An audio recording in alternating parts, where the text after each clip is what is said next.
सरकार जो होती है जनता के लिए होती है। ये तो बाहर से बानी आए हैं, जैसे अंग्रेज़ आए थे लूटने के लिए, हमारी स्टेट के साथ यही हो रहा है। हम ही लोगों ने बड़ा खुशियाँ मना के इनको बुलाया था। ये हमारे को जितना ये लोग जलील कर रहे हैं हमारी स्टेट को, जो बुरी हालत कर रहे हैं।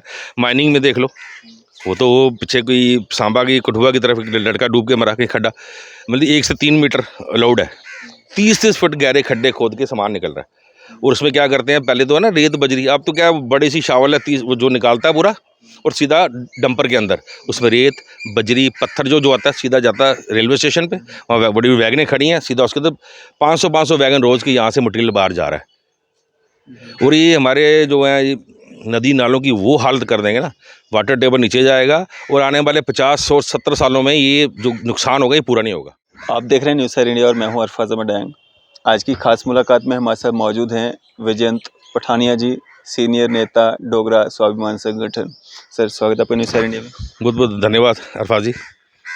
विजयंत सर, अगर बात करें हम जिस तरह से एक्साइज विभाग की तरफ से जो अंधाधुंध परमिशंस मिल रही हैं जम्मू कश्मीर में, जिस तरह से ठेकों का अंबार सा लग चुका है, ना स्कूल देखा जा रहा है, ना मंदिर देखा जा रहा है, ना मस्जिद देखा जा रहा है, बहुत करीब करीब उनके जो हैं वो ठेके खुल रहे हैं, महिलाएं बच्चे प्रोटेस्ट कर रहे हैं, सड़कों पे आ रहे हैं, सुनने वाला कोई नहीं है।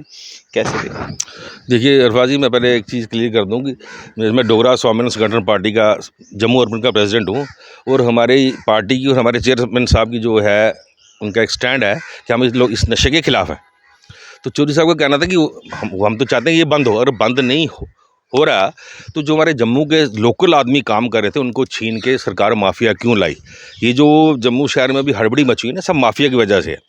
और जो आप बोल रहे हो कि जगह जगह दुकानें खुल रही हैं, मंदिरों का शहर है ये, और लोग चिल्ला रहे हैं। आगे जब पुराने लोग काम करते थे कि शिकायत होती थी, पुलिस आती थी और ठेका बंद करवाती थी।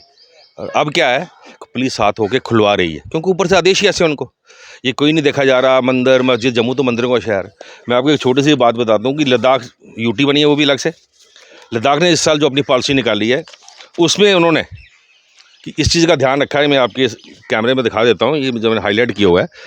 उन्होंने रखा है कि 100 मीटर मंदिर मस्जिद गुरुद्वारा जो भी है उसके आसपास नहीं खुलेगी। बहुत अच्छा, ठीक है, होना भी चाहिए ना, कोई तो सैंक्टिटी बचनी चाहिए। जम्मू सिटी ऑफ टेम्पल्स, जिसकी दुहाई देते नहीं ये लोग, नहीं थकते, माना जाता है।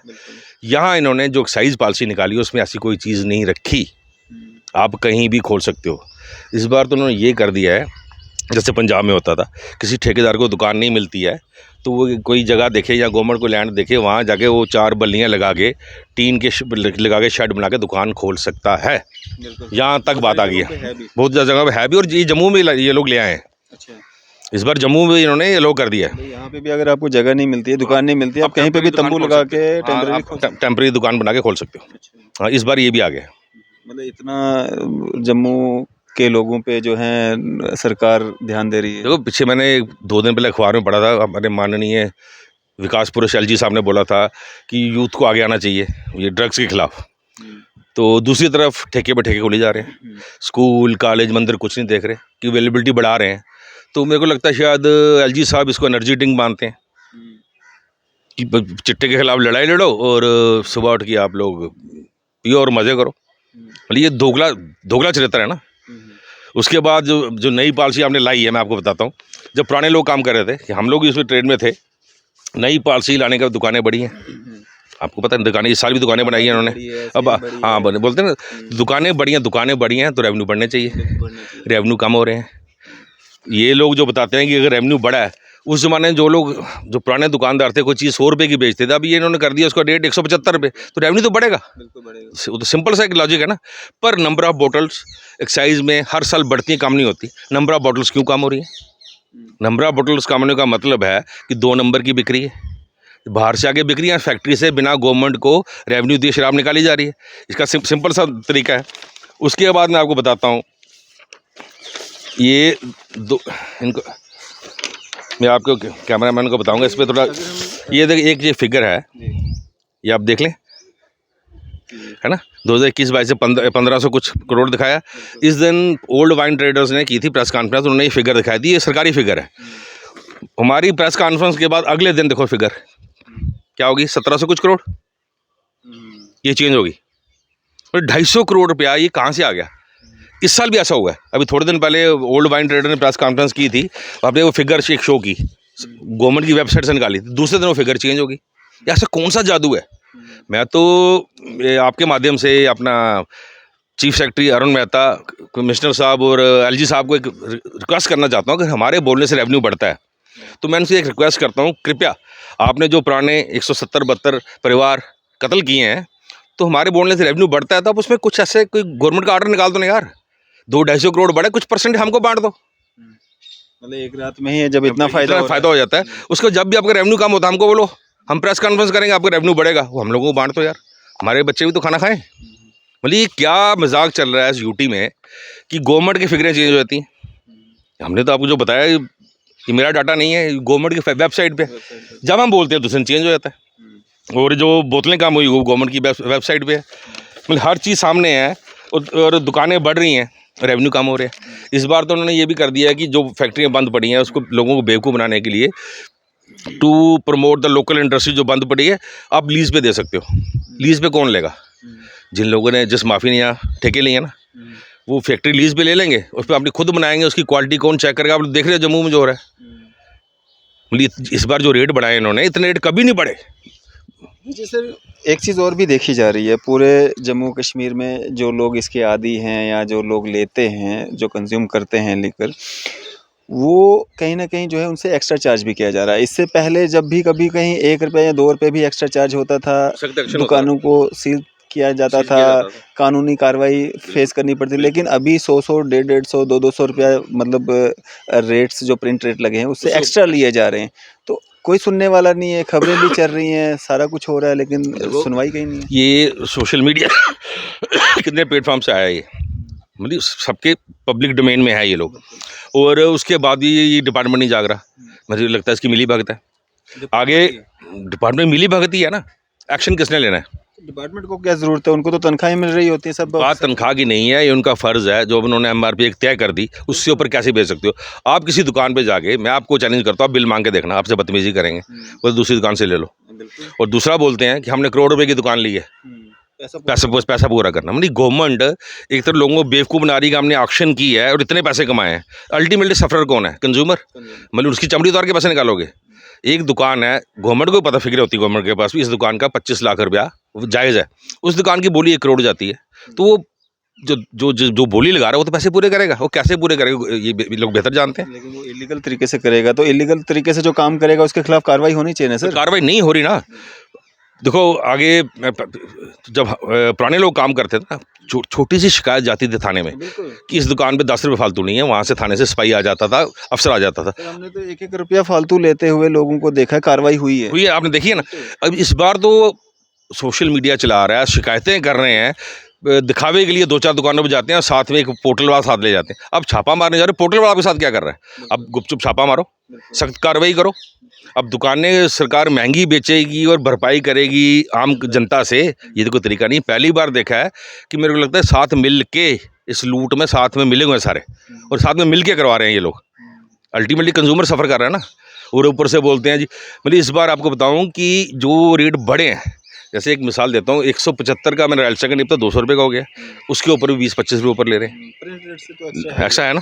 अगर आप बिल मांगोगे या ये कहोगे कि आप प्रिंट रेट के हिसाब से हमें दो, वो कहते हैं कि आप दूसरी दुकान से ले लो। सीधा जवाब दूसरी दुकान से ले लो, ऐसा वो बोल नहीं सकते कि हमने दुकानें महंगी ली हैं।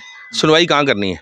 अगर आप ज़्यादा बोलोगे तो ये तो माफिया लोग हाथापाई भी आ जाएंगे, बदतमीजी करेंगे। जब प्रेस कॉन्फ्रेंस की थी ओल्ड वाइन शॉप एसोसिएशन के जो पुराने प्रधान थे, उन्होंने कहा था कि रेवेन्यू जो सरकार को जाता था वो आज के मुकाबले पहले ज़्यादा जाया करता था, दुकानें कम हुआ करती थी, सेल कम हुआ करती थी, रेट कम हुआ करते थे, लेकिन रेवेन्यू आज के मुकाबले पहले ज़्यादा जाया करता था। सर ये चीज़ सरकार को भी मालूम है, वो अपने आप को बड़ा दिखाने के चक्कर में मानना नहीं चाहती। अगर गवर्नमेंट इतनी अपने आप में बोलती है रेवेन्यू ज़्यादा है, एक वाइट पेपर निकाले, जनता को बता दे कि ये जो पुराने वाले लोग हैं ये बेकार है, झूठ बोल रहे हैं। रेवेन्यू कम हो रहा है, दुकानें बढ़ी हैं, और नंबर ऑफ़ बॉटल्स अब पिछला एक्साइज का रिकॉर्ड है, हर साल बढ़ती हैं, आबादी बढ़ती है, नए कंज्यूमर जुड़ते हैं, बोतलें क्यों कम हो रही हैं? कभी नहीं हुई। ये कौन सा नया अमृतकाल आ गया, बोतलें कम हो रही हैं? ये सोचने की बात है ना, बोतलें कम क्यों हो रही हैं? बोतलें कम इसलिए, सिंपल सा फंडा है, 2 नंबर का माल आ रहा है, बाहर के आगे बिक रहा है, यहाँ फैक्ट्री से ऐसे निकल रहा है। और क्वालिटी की जो हिसाब है तो आप कोई क्वालिटी कंट्रोल तो है ही कोई नहीं ना।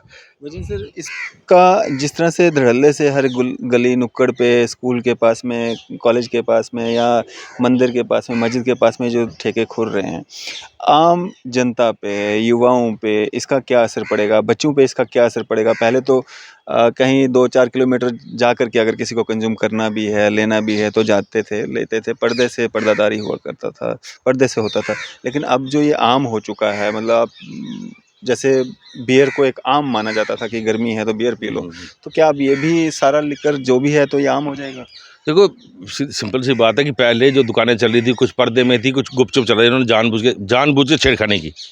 और जो चीज़ें करने वाली हैं वो सरकार से हो नहीं रही। युवाओं को नौकरी देनी है, वो उनसे दी नहीं जा रही। अब जो 12th जो पास करेगा उसके बाद एंट्रेंस देगा, ठीक है ना। एंट्रेंस पास करेगा तो कॉलेज में जाएगा। हमारे जो चेयरमैन चौधरी लाल सिंह जी थे, ये गवर्नर साहब से मिले, उन्होंने बोला जी क्या है, बोलते जी इतने लोगों को एडमिशन कैसे देंगे, इंफ्रास्ट्रक्चर कहाँ से आएगा। तो हम चौधरी साहब ने बोला था कि इंफ्रास्ट्रक्चर तो आपने बनाना है। मतलब आप वो नहीं कर सकते हो, आप बच्चों को रोकोगे। रोको कि अब 12th के बाद हर बंदा ग्रेजुएट नहीं होगा। ये नया काम है। जो ग्रेजुएट नहीं होगा उनके लिए दुकानें खोल रहे हैं, चोरी चकारी करेंगे या माँ बाप के तंग करेंगे माँ बाप को, और जाएंगे वहाँ बैठ के पिएंगे। जो चीज़ करने वाली सरकार से नहीं हो रही और ये इनकी ज़रूरत है। इनको रेवेन्यू को इतना ही है तो फिर जैसे गोवा की तरह यहाँ वो क्या बोलते जुए खाने भी खोल दो यार। पत्नीटॉप में खोल दो, टूरिस्ट स्पॉट है वहाँ जुए खाने खोलो, दुनिया भर से लोग हैं जुए खेलें। हाँ रेवेन्यू बढ़ेगा ना। ये तो इससे सरकार की प्रायोरिटी पता लगती हैं। वैसे भी कहीं चलता रहता है, पुलिस पकड़ते रहती है, तो लीगलाइज तरीके से लीगलाइज सिस्टम कर दो ना पूरा। उनको रेवेन्यू चाहिए ना। सरकार जो होती है जनता के लिए होती है। ये तो बाहर से बानी आए हैं, जैसे अंग्रेज आए थे लूटने के लिए, हमारी स्टेट के साथ यही हो रहा है। हम ही लोगों ने बड़ा खुशियाँ मना के इनको बुलाया था। ये हमारे को जितना ये लोग जलील कर रहे हैं हमारी स्टेट को, जो बुरी हालत कर रहे हैं। माइनिंग में देख लो, वो तो वो पीछे कोई सांबा की कठुआ की तरफ लड़का डूब के मरा के खड्डा, मतलब 1 से 3 मीटर अलाउड है, 30-30 फुट गहरे खड्डे खोद के सामान निकल रहा है। और उसमें क्या करते हैं, पहले तो है ना रेत बजरी, अब तो क्या बड़ी सी शावल है 30 वो जो निकालता है पूरा, और सीधा डंपर के अंदर उसमें रेत बजरी पत्थर जो आता है सीधा जाता है रेलवे स्टेशन पे। वहाँ बड़ी बड़ी वैगनें खड़ी हैं, सीधा उसके तो 500 वैगन रोज़ की यहाँ से मटीरियल बाहर जा रहा है। और ये हमारे जो है नदी नालों की वो हालत कर देंगे ना, वाटर टेबल नीचे जाएगा और आने वाले 50 और 70 सालों में ये जो नुकसान होगा ये पूरा नहीं होगा। वजह सर एक बात और भी कही जा रही है कि ये जितने भी मतलब ठेके हैं, लेकर माफिया कहा जा रहा है, इसको लीगल तरीके से ही दिया जा रहा है जिसको भी दिया जा रहा है, लेकिन सारे बाहर के लोग हैं, माइनिंग है, बाहर के लोग हैं। अभी जो जम्मू स्मार्ट सिटी का काम लगा हुआ, अभी मेयर साहब ने भी ये माना कि बाहर के ठेकेदारों को काम मिल रहे हैं, कैसे मिल रहे हैं, तो ये हो क्या रहा है? मतलब बाहर के लोग क्यों, अगर आप कोई काम कर रहे हो यहाँ पे, तो यहाँ के लोगों को मौका क्यों नहीं मिल रहा है? देखो सिंपल सी बात है कि जो माफिया इस वक्त यहाँ सक्रिय है ना, नौकरशाही और सारा माफिया, उनको जम्मू से कोई प्यार नहीं है। जो ठेके बनाते हैं जानबूझ के बड़े बड़े बनाते हैं, जैसे स्मार्ट सिटी की बात करो 25 करोड़ 30 करोड़, हमारे जो छोटे छोटे ठेकेदार हैं वो उनकी डॉक्यूमेंटेशन में बाहर नहीं कर पाते। उसमें जो बड़ी मलाई है वो दिल्ली में बन जाती है, उसके बाद सबलेट कर देंगे छोटा काम।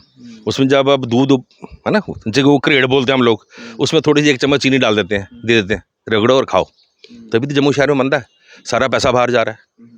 और सारा पैसा बाहर जा रहा है तो उनको कोई हमसे कुछ वो है नहीं। दूसरा आप बोलते हो कि अभी जो है ये पूरा माफिया है, मैं इनको चैलेंज करता हूँ। ये दिल्ली में आम आदमी पार्टी पे जो इल्ज़ाम लगा रहे हैं उससे ज़्यादा गंद इन्होंने यहाँ डाला हुआ है। यहाँ कराएं CBI इंक्वायरी, ED इंक्वायरी, हफ्ते 10 दिन में दूध का दूध पानी का पानी हो जाएगा। खाली फ्रंट आगे खड़े किए हुए हैं, पता चले पैसा कहाँ से आया, पूरी ट्रेल पे सामने आएगी। फ्रंट खड़े किए हुए, उनके डोमिसाइल यूज़ किए हुए हैं, 4-5 ग्रुप हैं जो पूरा ट्रेड कंट्रोल कर रहे हैं।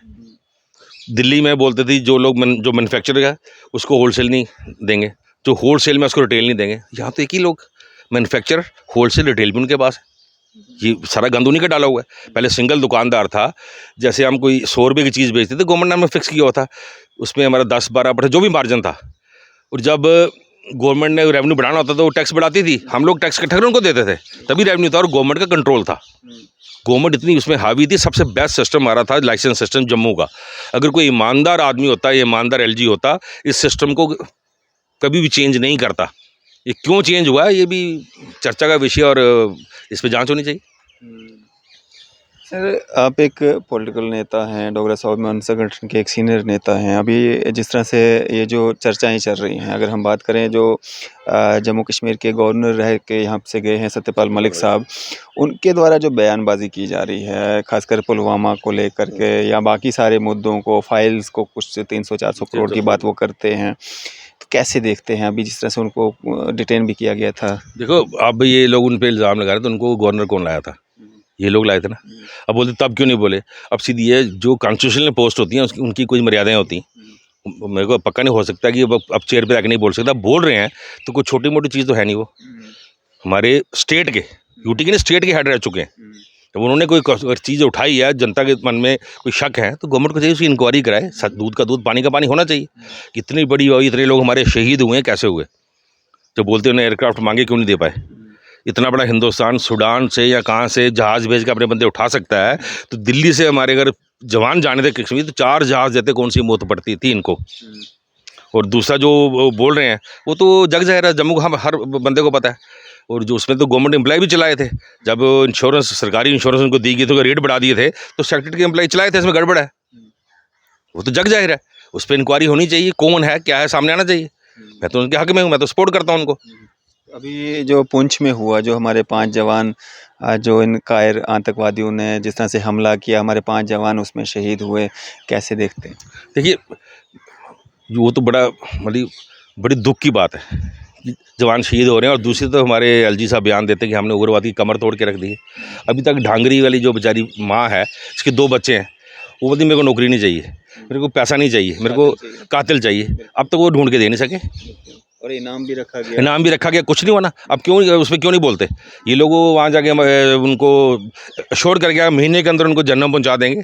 हमारे ये माननीय यशस्वी अपने रविंद्र रैना साहब भी, अब उस पर जवाब देना क्यों नहीं पकड़ेंगे? कहाँ गए? आसमान से आए क्या? और इनकी नलायकी है ना, ये इनका फेलियर ही है। अगर ये कुछ हुआ तो इनका फेलियर है। अकेली गाड़ी कैसे जा रही थी? तो वो तो प्रोटेस्ट पे उतर आए थे दूसरे दिन भाजपा के, आपने देखा होगा कच्ची छावनी वगैरह सब जगह। वो जनता सब जान रही है, सरकार किसकी है, ये चीज़ें किसने रोकनी है। अब बोलते हैं हमारी सरकार, डिफेक्ट तो तुम्हारी सरकार है। लेकिन वो सरकार के खिलाफ तो प्रोटेस्ट नहीं था, वो तो ना, ना, पाकिस्तान के और पाकिस्तान के आतंकवादियों के खिलाफ खिलाफ था। पाकिस्तान के खिलाफ था। पाकिस्तान अगर हमारा दुश्मन देश है तो उससे आप क्या एक्सपेक्ट कर सकते हो? अपने वालों से पूछो ना कि अकेली गाड़ी क्यों जा रही थी, उसके आगे पीछे आरोपी क्यों नहीं थी। वो सवाल नहीं पूछेंगे। हर चौकों में खड़े होकर पाकिस्तान मुर्दाबाद, किसको बेवकूफ़ बना रहे हैं? कभी राम के नाम पे, किसी नाम पे। अभी भूखे पेट तो राम का नाम नहीं लिया जाता।